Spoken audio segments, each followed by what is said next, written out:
E como nós falamos, foi jogo rápido, já voltamos com um boa noite, capital. O Ivan está com o secretário de Transportes e Trânsito, o Jorge, que está esclarecendo tudo com relação a essa pasta. E a gente já volta aqui com mais perguntas ao secretário, viu, Jorge? Tem uma participação, a telespectadora ainda não enviou o nome para a gente, nem de onde ela fala.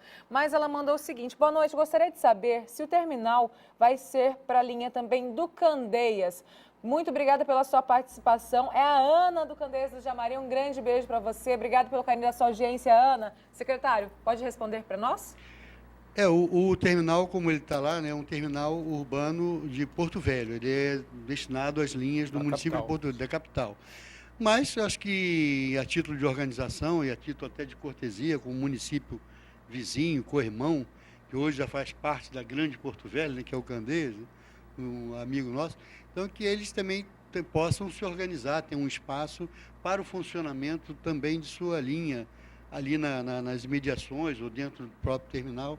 Isso é uma questão de interação entre os técnicos da prefeitura e os técnicos do consórcio, sim. Então, para a participante aí que não se identificou, é a Ana, né? A ela Ana falou sim. E as pessoas, os usuários do Candeias, querendo, lógico, procure a secretaria, né, Jorge? Isso nós vamos levar em consideração essa proposta. Secretário, aproveite e passe 0800 para a população tirar as dúvidas. E é importante porque é justamente com a população que a gente consegue fazer as modificações, né? Então é o 0800 647 5100, 0800 647 5100. É através desse canal de interação que nós recebemos no dia a dia, né, sugestões, reclamações, e é assim que a gente cresce. Gente, é bom a gente falar sempre disso e a gente voltar a esse assunto da interação, que é a nossa intenção quando nós trazemos os nossos convidados aqui, é isso.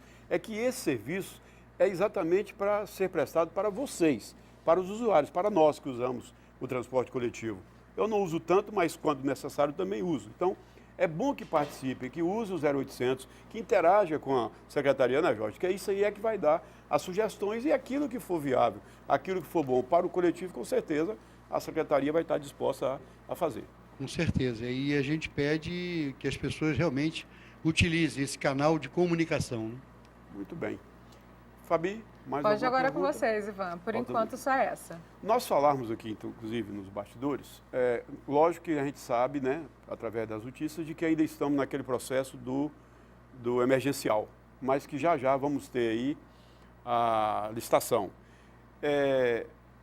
Aumenta a quantidade de ônibus, hoje o que tem-se é aceitável, é o que dá para atender a população. A gente percebeu que durante o momento, aquele momento tumultuado, houve uma queda de transporte, me parece que até pela metade.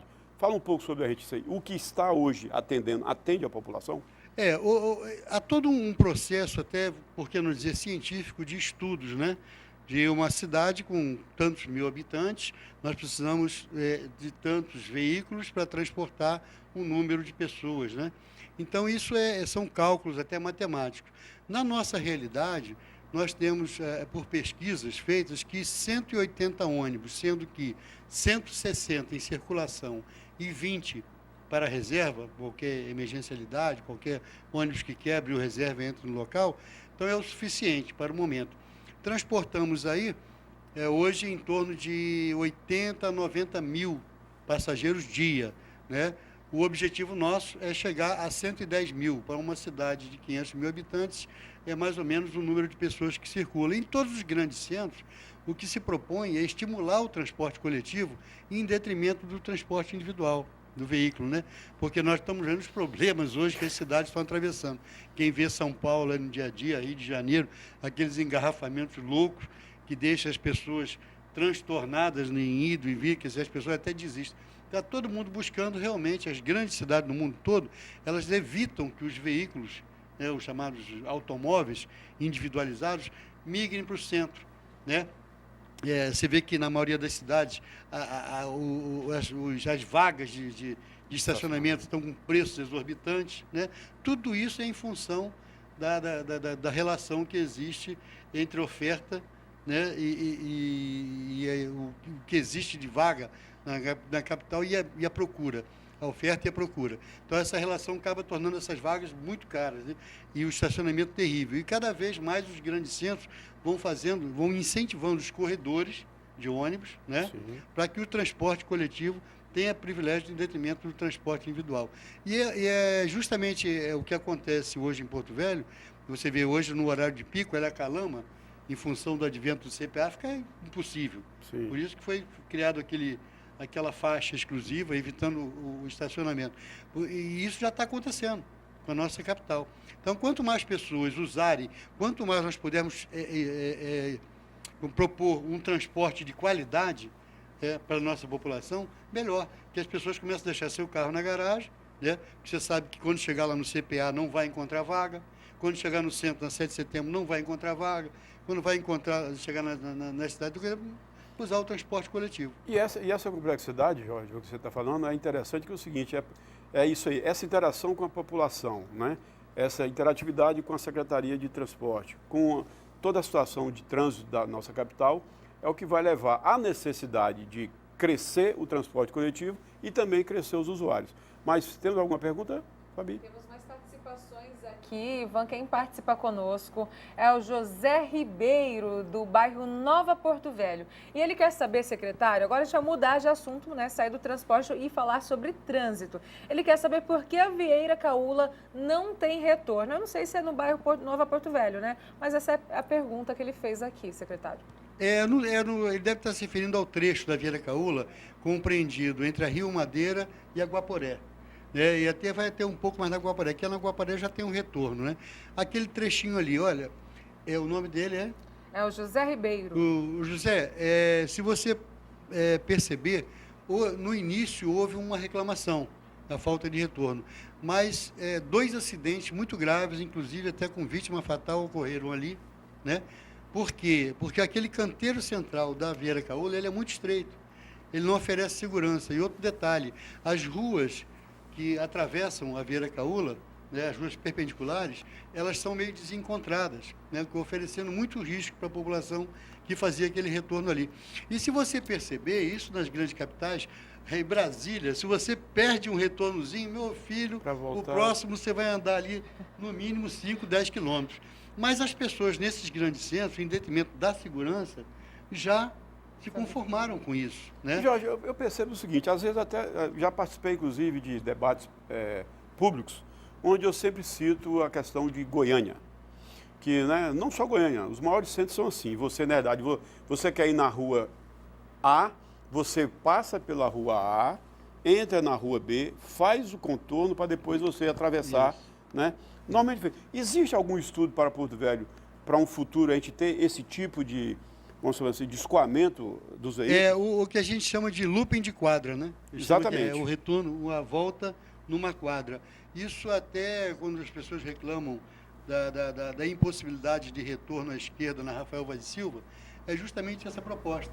A pessoa, em vez de fazer o retorno à esquerda, ele entra à direita, faz o looping de quadra e retorna na frente. Sim. Com isso, ele não oferece o risco de quem vem, ele tem a oportunidade de observar o seu momento ideal para fazer a travessia da avenida, torna o trânsito muito mais seguro. Mas é o que eu disse, são coisas que aqui em Porto Velho as pessoas aos poucos vão se acostumando, né? Na medida em que eles virem que aquele pequeno sacrifíciozinho, pequeno quilometragem a mais que ele rodou, ele tirou qualquer possibilidade de risco de provocar um acidente, tanto para quem vem atrás e quem vem na frente, então ele vê que aquilo ali é o normal, né? É o que se aplica, como você mesmo disse, em Goiânia, em todos os grandes centros. As pessoas elas são obrigadas a andar um pouquinho a mais, como disse, fazer uma volta lá na Caola, na Guaporé, ele dá uma voltinha ali de 200, 300 metros a mais, mas em compensação ele faz aquilo de segurança pessoal e de terceiro. Inclusive eu sempre brinco, até com sua terra, né, que quando você chega no Rio de Janeiro, lá, embora você é de Niterói, né, aí chega no Rio de Janeiro, você pergunta um endereço qualquer carioca, ele fala, ó, você vai entrar aqui a terceira esquerda, aí você passa uma, duas, volta à esquerda, a primeira esquerda, quer dizer, não tem direita, né? Mas vamos aí, diretor, nós temos uma matéria de transporte escolar. Vamos ver essa matéria para o nosso secretário fazer um comentário? Por favor. Meu nome é Regiane e estou indignada com a situação, moro aqui no setor Chacareiro, estou indignada com a situação que semana de prova, né? Agora aconteceu que a gente está sabendo que a partir de amanhã os ônibus não vão mais passar, os ônibus escolar.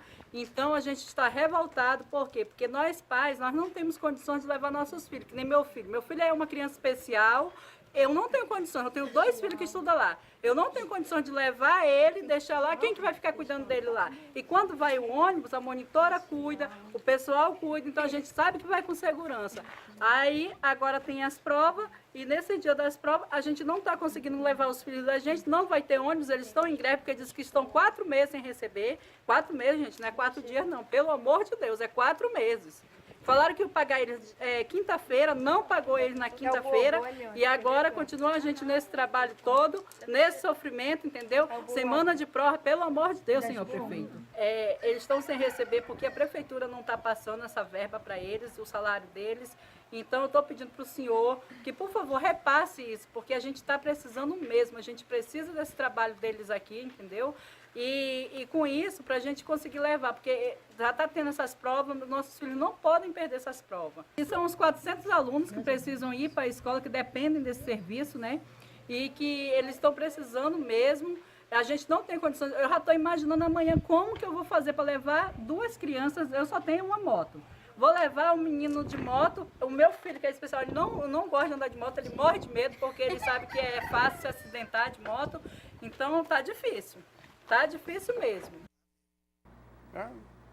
O transporte escolar, ele é um transporte específico da Secretaria Municipal de Educação. Ele é administrado pela CEMED, tanto o transporte de ônibus como também de embarcação, né?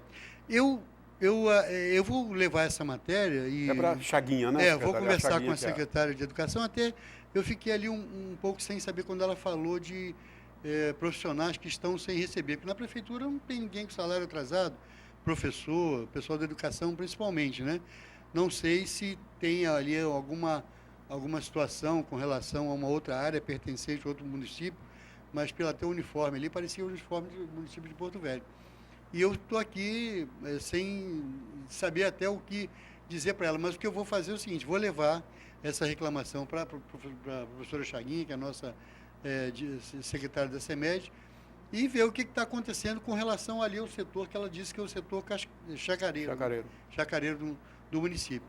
Porque eu estou admirado que as estradas estão em condições, o transporte escolar não tem faltado, né? Mas por isso que é bom a televisão, por isso que é bom essa matéria, o jornalismo, né? Que de repente nos traz uma coisa que até nos surpreende, tendo em vista que há um controle muito grande sobre isso. Voltamos a dizer em relação àquela interatividade que nós falamos que é importante, né? Fundamental. Isso é que faz a gente consertar, né, o que tiver errado e crescer cada vez mais. E falar em interatividade, secretário, tem mais participação aqui no Boa Noite Capital, viu? E quem participa agora é a Elisângela. Ela não falou de qual bairro ela é. Mas, secretário, ela volta sobre essa questão do terminal, né? Ela pergunta quem será responsável pela vida dos usuários que passam pela região do terminal. Acho que essa preocupação dela é uma preocupação de muitos, né? Com relação à falta de segurança que, infelizmente, ainda acontece naquela região de Porto Velho. Tem muitos dependentes químicos perambulando durante o dia e, sobretudo, à noite, né, secretário? E como é que fica essa situação? Elisângela, né? Isso. Elisângela, todas as medidas com relação à segurança, não só da parte interna do terminal, como de todo o seu entorno, já estão sendo tomadas, né? A iluminação, a sinalização, ali nós vamos ter permanentemente os nossos guardas de trânsito, os nossos agentes de trânsito vão estar ali atuando, os nossos fiscais. Então, ele vai ter tanta gente trabalhando no dia a dia, durante 24 horas por dia, que, como eu disse, a região mudou, a região revitalizou. Então, talvez a Elisângela esteja olhando ainda pela ótica de como estava, né? Ali, realmente, havia um momento de preocupação, porque como ficou no abandono depois da enchente, como ficou ruim, já aguardando o que se fazia para a recuperação daquela área, né? Ficou realmente à mercê da sorte ali. A coisa estava meio escura, sem iluminação adequada, sem condições, todo o pavilhão ali praticamente depredado, né? E lameado. Então, realmente, Elisângela, havia uma outra realidade.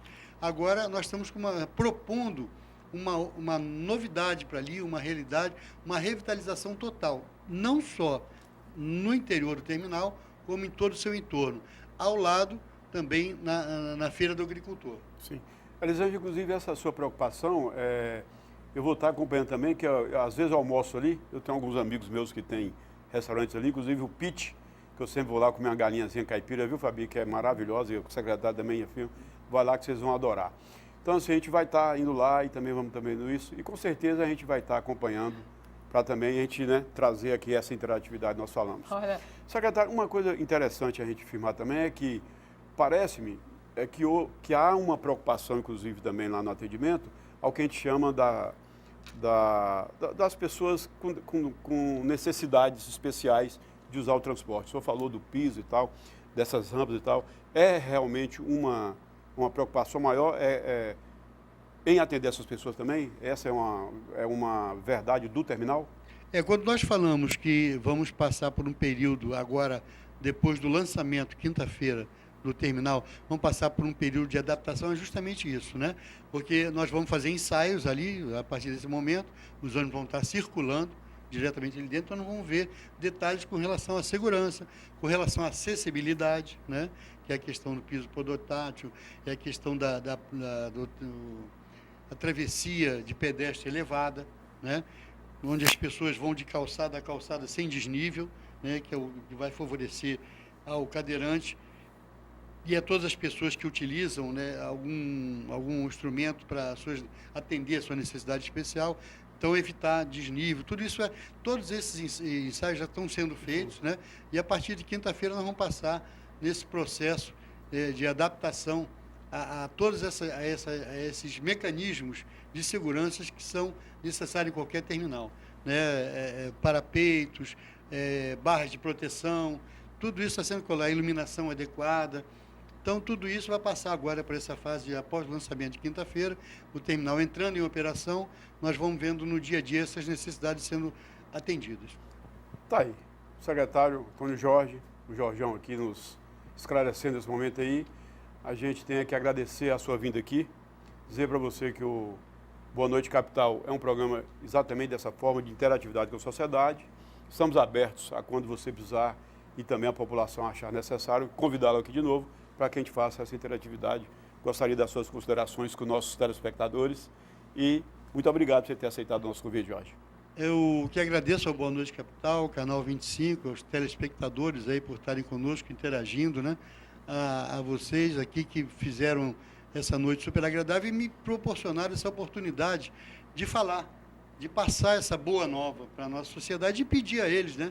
Através do nosso 0800 647 5100, essa interação conosco, porque são vocês com a gente que vão fazer com que nós possamos cada vez melhorar o atendimento. E queria convidar a todos, agora, quinta-feira também, no dia 30, mesmo dia da inauguração, um pouco mais cedo, no Teatro Banzeiros, né, a audiência pública, onde vai ser debatido justamente transporte coletivo e essa nova licitação, que vai possibilitar que novas empresas venham atender a nossa capital cada vez melhor, trazendo novidades, trazendo tecnologia para que o seu transporte seja cada dia melhor.